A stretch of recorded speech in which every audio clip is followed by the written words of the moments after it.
It's that time of year when football fans start dreaming about the season ahead. Will the new players have the desired impact? Of course they will, hopefully. New faces definitely bring with them a massive buzz, and here, TalkSport.com has looked at every current Premier League's most exciting signing ever as a top-flight side. Arsenal, Mesut Ozil from Real Madrid in 2013. Alexis Sanchez was a big move, as was Bergkamp's, but Ozil just seemed huge.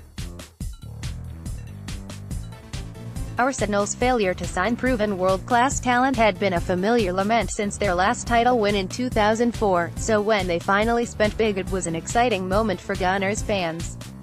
Ozil is a huge name in world football, and when Arsenal persuaded Real Madrid to sell him in 2013, it was said his teammates at the Bernabeu, including Cristiano Ronaldo, were not happy with the decision.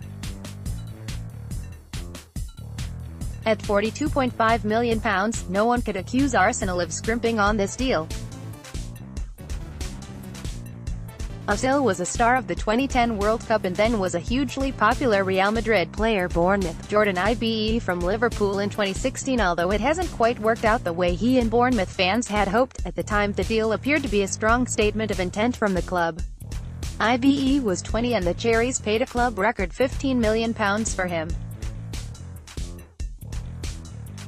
He appeared to be Raheem Sterling's successor when the England man left Liverpool for Man City a year earlier, so perhaps unfairly, big things were expected. Leicester, Islam Slimani from Sporting Lisbon in 2016. Leicester fans had every right to feel happy when the club made Slimani their record buy. The Algeria international joined for £30 million, having scored 31 times in 44 games the previous season. However, he hasn't been able to nail down a regular spot in the first team. Brighton, Pascal Gross from Ingolstadt in 2017. Manager Chris Hughton was delighted with the signing of Gross, and rightly so. The midfielder scored 4 times for German side Ingolstadt as they were relegated, but had created more chances than any other player in the Bundesliga over the course of the 2016-17 campaign. He's been a great addition, too, as fantasy Premier League managers will tell you. Tottenham, Edgar Davids from Inter in 2005. Jurgen Klinsmann was definitely exciting considering the mess Spurs found themselves in during the 1990s. He was a World Cup winner and he chose Tottenham, as was Rafael van der Vaart's decision to join in 2010. In 2005, though, Spurs were still distinctly mediocre and the arrival of a player of David's caliber was cause for major celebration among the White Hart Lane faithful. No disrespect, but for a team consisting of Andy Reid, Johnny Jackson and Anthony Gardner, the arrival of Davids, 32 at the time, was a major boost given his Champions League and title-winning experience with Ajax and Juventus. No Spurs fan could believe it when they landed Edgar Davids. Burnley, Steven Defour from Anderlecht in 2016. Before injury hampered his career, the Belgium international had been linked with a string of high-profile clubs, including Man United. Sir Alex Ferguson even wrote the midfielder, then Standard Liège captain, a letter wishing him a speedy recovery from a broken leg in 2009. Burnley paid Anderlecht £7.5 million for him, with manager Sean Dyche hammering home what sort of player they had bought. He's a good player with a depth of experience at international level and in the Champions League, he said. Huddersfield, Aaron Mooy from Man City in 2017. A year prior to his arrival, the 26-year-old spent the previous season on loan at the club and helped them win promotion to the Premier League in 2017. He had won the club's Player of the Year award and supporters were happy when Huddersfield made the deal permanent, paying £8 million, ahead of their Premier League debut. Wolves sign Rui Patricio from Sporting in 2018. Ruben Neves was probably one of the more exciting signings, but seeing as he was snapped up in the Championship, TalkSport.com is looking at Patricio, Portugal's number 1, the goalkeeper. Has played more than 70 times for his country and was a member of the team that won Euro 2016, so it's a big statement of intent to have this man between the sticks. Wolves fans will have higher hopes than they might normally about staying in the Premier League considering their stylish title win last season, and ahead of the club also bought Willy Bolly for £10 million and Raul Jimenez, Benfica, loan.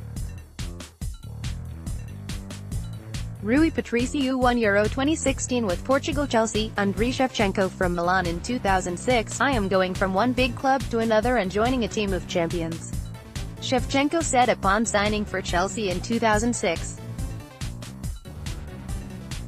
The striker was a goal machine at Milan and one of Europe's deadliest strikers, with a Ballon d'Or in 2004 to show for it.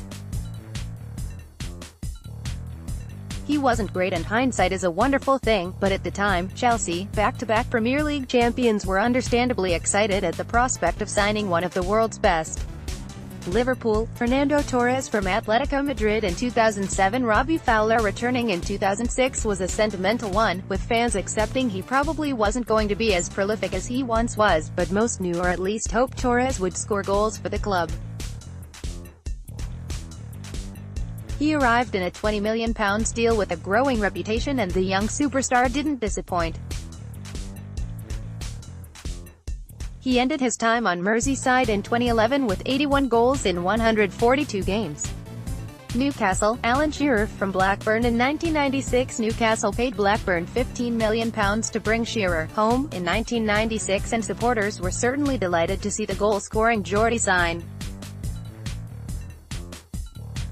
There were 15,000 people at St James's Park to see his unveiling. As everyone knows, I've always wanted to play for the club, and the way things are going with the Bosman ruling, if I'd have gone elsewhere I'd have been playing for Newcastle with my best years behind me, Shearer said. His best years were quite clearly still in front of him, as he ended his career as the club's greatest scorer with 206 goals, and he is still the Premier League's top scoring player with 260 goals. Alan Shearer was unveiled in front of 15,000 Newcastle fans. Southampton, Mario Lemina from Juventus in 2017. The strong and powerful midfielder left Juventus for Southampton in 2017, with Saints handing over £17 million. Arsenal had been linked with him, but he chose the South Coast, where he believed he would play more first-team football. Investing in a player of Mario's quality and buying from a club like Juventus is a significant statement of intent from the club, and this is a purchase that has set another club record fee, the club's vice-chairman of football Les Reed said at the time. Frustratingly, the player suffered an ankle injury in October which halted his progress. Manchester City, Robinho from Real Madrid in 2008. On the final day of the summer transfer window in 2008, City were bought by Sheikh Mansour's mega-wealthy Abu Dhabi United Group and subsequently shocked the Premier League by signing Robinho, who came with a big reputation. I just laughed, really, because it was all out for Berbatov and then they seemed to be bidding for everybody. City player Richard Dunn said, in reference to the club's deadline bid for the Bulgarian striker, before attention was shifted to Robinho. It was clearly a sign of things to come. Robinho transfer was a sign of things to come at Man City. Crystal Palace, Yohan Cabaye from Paris Saint-Germain in 2015. Crystal Palace's signing of Cabaye was one of the surprises of the summer. The midfielder international had spent a season and a half with Paris Saint-Germain after joining them for £19 million from Newcastle United, but couldn't make a starting role his own, though, and decided on South London despite interest from other clubs. No wonder the Selhurst Park faithful were excited. Cardiff signed Gary Medel from Sevilla in 2013. Cardiff spent a record £11 million on the midfielder known as Pitbull in their first season in the Premier League. His fighting spirit and passing impressed at first, but his stay in South Wales didn't last long as he left after the club's relegation in 2014. He played under both Matthew McKay and Ole Gunnar Solskjaer in that time, and we are just gutted Medel wasn't around to play under Neil Warnock. What a combination that would have been. The Chilean seemingly has all the nutter credentials required. West Ham, Carlos Tevez and Javier Mascherano from Corinthians in 2006. Barcelona, Real Madrid, Manchester United and Bayern Munich were some of the clubs interested in the Argentine pair, who were genuine world-class footballers at the time. Yet they moved to West Ham, a team that reached the previous season's FA Cup final and finished 9th in the Premier League. What a time to be alive if you were a Hammers fan.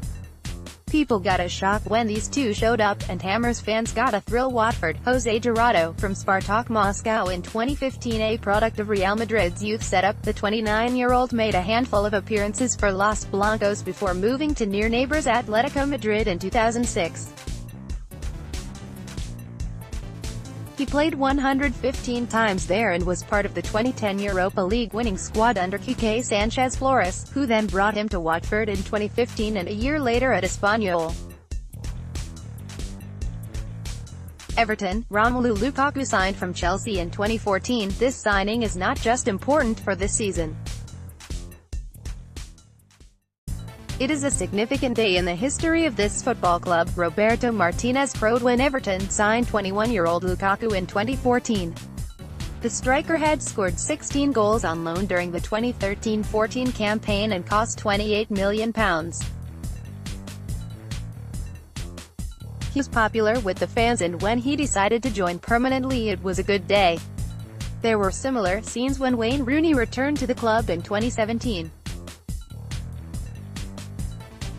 Manchester United, Paul Pogba signs from Juventus in 2016. There have been plenty of exciting signings at United since 1992, including Eric Cantona, Juan Verón and Zlatan Ibrahimovic. Pogba, though, seemed to be on another level, possibly by the fact it seemed a drawn-out saga. The midfielder left Old Trafford for Juventus in 2012 and spent 4 seasons becoming one of the world's best midfielders, so when he returned in a club record deal, said to be £90 million, a lot of fans were very pleased, especially as it seemed they'd trumped other European football heavyweights. Alexis Sanchez's arrival created an equal amount of hysteria. Fulham signed Edwin van der Sar in 2001 when Juventus paid Parma £32 million for Gianluigi Buffon. Van der Sar's time at the club was over. However, he joined an ambitious Fulham side, who were playing in the Premiership for the first time, and Mohamed El Al-Fayed, the owner, meant business. The dream which I am trying to make come true is that Fulham are one of the leading Premiership clubs as quickly as possible, he said. I have a determination to turn Fulham into a great club that is known worldwide, and I have a great faith in manager Gene Tagana and his proven talent as a manager and coach. These were exciting times. Van der Sar joined Fulham from Juventus in 2001.